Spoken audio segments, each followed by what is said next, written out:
that time forth, St. Matthew tells us, began Jesus to show further unto his disciples how that he must go into Jerusalem and suffer many things of the elders and chief priests and scribes, and be killed, and be raised again the third day.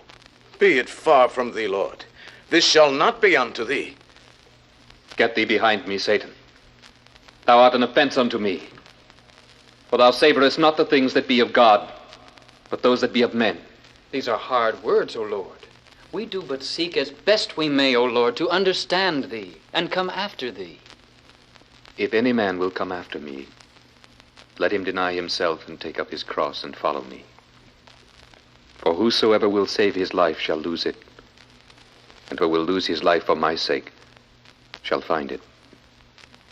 For what is a man profited if he shall gain the whole world and lose his own soul? Or what shall a man give in exchange for his soul? For the Son of Man shall come in the glory of his Father with his angels, and then he shall reward every man according to his works. Verily I say unto you, there be some standing here which shall not taste of death, till they see the Son of Man coming in his kingdom. A glimpse of the glory spoken of by the Master was now to be given to 3 of his disciples. By now, perhaps the closest of them, Peter, James, and John. And the setting for this awe-filled incident was still this same Mount Hermon, somewhere among the cedars beneath the snowy slopes that soar into the sky on the northernmost borders of the land where Jesus was born. The Master knew that this would be the last time he would set his eyes upon these cool, familiar regions of the north. And here he chose to give the 3 disciples a sign that transcended any that might have been asked for by the Pharisees and Sadducees. Taking with him then Peter, James, and John, the Master climbed toward the end of day, higher and still higher, toward the snowy peak above him. And here, with the branches of the cedars whispering in the evening wind above him, he went a little apart from them to pray. And we are told that as he prayed, the fashion of his countenance was altered, and his raiment became exceeding white as snow, and his face did shine as the sun. Yet, despite the glory that was unfolding in front of them, Peter and James and John were heavy with sleep. Not until the holy radiance had reached its brightest did they begin to waken. Look, Brother Peter. Lookest thou, John? It is the Lord who stands there in the light. The Lord. And yet so clearly now, the Lord of Lords. Gleaming with such a light as I have never seen, or never seen on earth. It is the light of heaven. And see the figures standing with him. Long dead, the 2 of them. Until the Master bade them come here to him. The one is Moses. And the other, Elias. Listen to them. Listen as they talk together.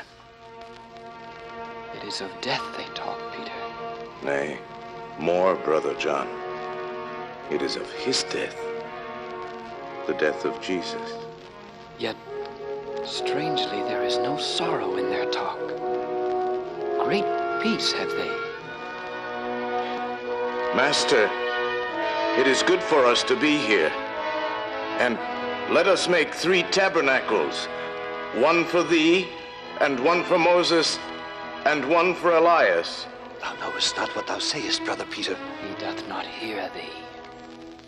And see, the great new brightness overshadows them.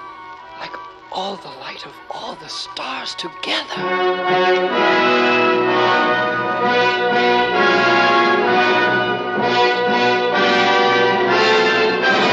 This is my beloved Son, in whom I am well pleased.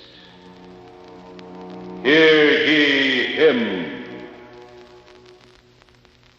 Fall on thy face, Brother James, as I have done, for this is holy ground.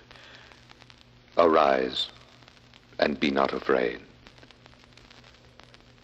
And when they had lifted up their eyes, they saw no man, save Jesus only. And as they came down from the mountain, Jesus charged them, saying, Tell the vision to no man, until the Son of Man be risen again from the dead.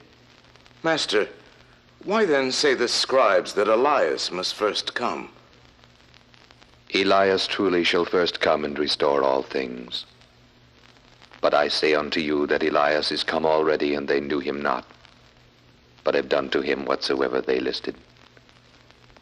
Likewise shall also the Son of Man suffer of them.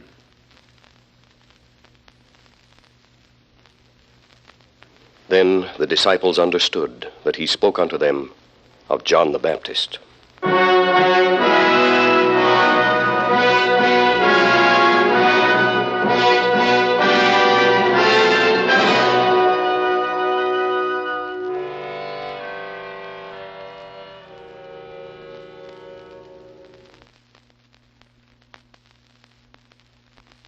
Down from the high slopes of Mount Hermon, Jesus came again into the valley of Galilee. And he descended again unto the lower levels of human want and woe. Even in the first village to which he came after the Transfiguration, a man came pushing through the crowded streets with his son, and the son was in sore need of help. The father fell on his knees before the master. Lord, have mercy on my son, for he is a lunatic and sore vexed. For oft times he falleth into the fire and oft into the water. And wheresoever he taketh him, he teareth him. And he foameth and gnasheth with his teeth, and findeth a way. And I spake to thy disciples that they should cast him out, and they could not. O faithless and perverse generation, how long shall I be with you? How long shall I suffer you? Bring him hither to me. How long is it ago since this came unto him? Of a child, oft times it hath cast him into the fire and into the water to destroy him. But if thou canst do anything, have compassion. Help. If thou canst believe, all things are possible to him that believeth. Lord, I believe. Help thou mine unbelief. Thou dumb and deaf spirit, I charge thee, come out of him and enter no more into him.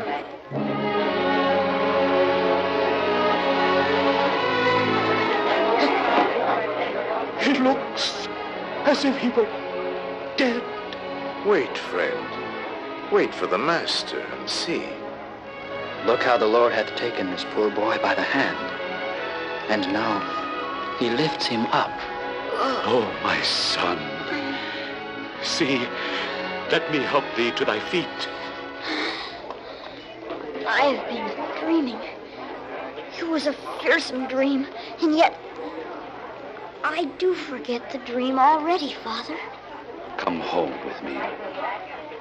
I will come home. Home is what I have sought so long and found not. I thank thee, Lord. Son, thy mother waiteth, and thy brethren will rejoice with thee. Master, why could not we cast him out? Because of your unbelief.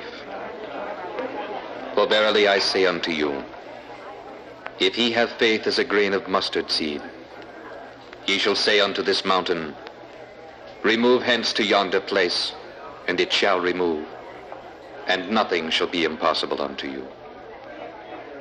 Howbeit this kind goeth not out but by prayer and fasting.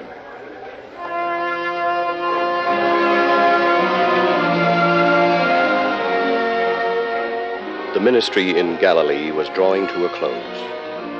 The purpose for which the Son of Man had come among mankind now called him southward toward Jerusalem. But before he went, there still were occasions when he could speak again to the Galilean crowds who followed him and brought their sick for healing. Some of the Master's loftiest teachings, some of his deepest words of wisdom, fell from his lips in these last few days of his stay in Galilee. And every one of his messages taught them a vital lesson. He spoke, for instance, of the need for careful observance of the law of the land, as when the scribes asked Simon Peter, "Doth not your master pay tribute?" And Simon Peter answered, "Yes." Later, in the quietness of a nearby house, the Master said to Peter, "Of whom do the kings of the earth take custom or tribute? Of their own children, or of strangers? Of strangers. Then are the children free. Notwithstanding, lest we should offend them, go thou to the sea and cast an hook, and take up the fish that first cometh up. And when thou hast opened his mouth, thou shalt find a piece of money. That take, and give unto them for me and thee." He also gave them, at this time, a shining example of humility. His disciples came to him and asked him who was the greatest in the kingdom of heaven. And his answer was one of the loveliest in the Gospels. He called a little child unto him, and set him in the midst of them, and said, "Verily I say unto you, except ye be converted and become as little children, ye shall not enter into the kingdom of heaven. Whosoever therefore shall humble himself as this little child, the same is greatest in the kingdom of heaven. And whoso shall receive one such little child in my name, receiveth me. Take heed that ye despise not one of these little ones. For I say unto you, that in heaven their angels do always behold the face of my Father which is in heaven."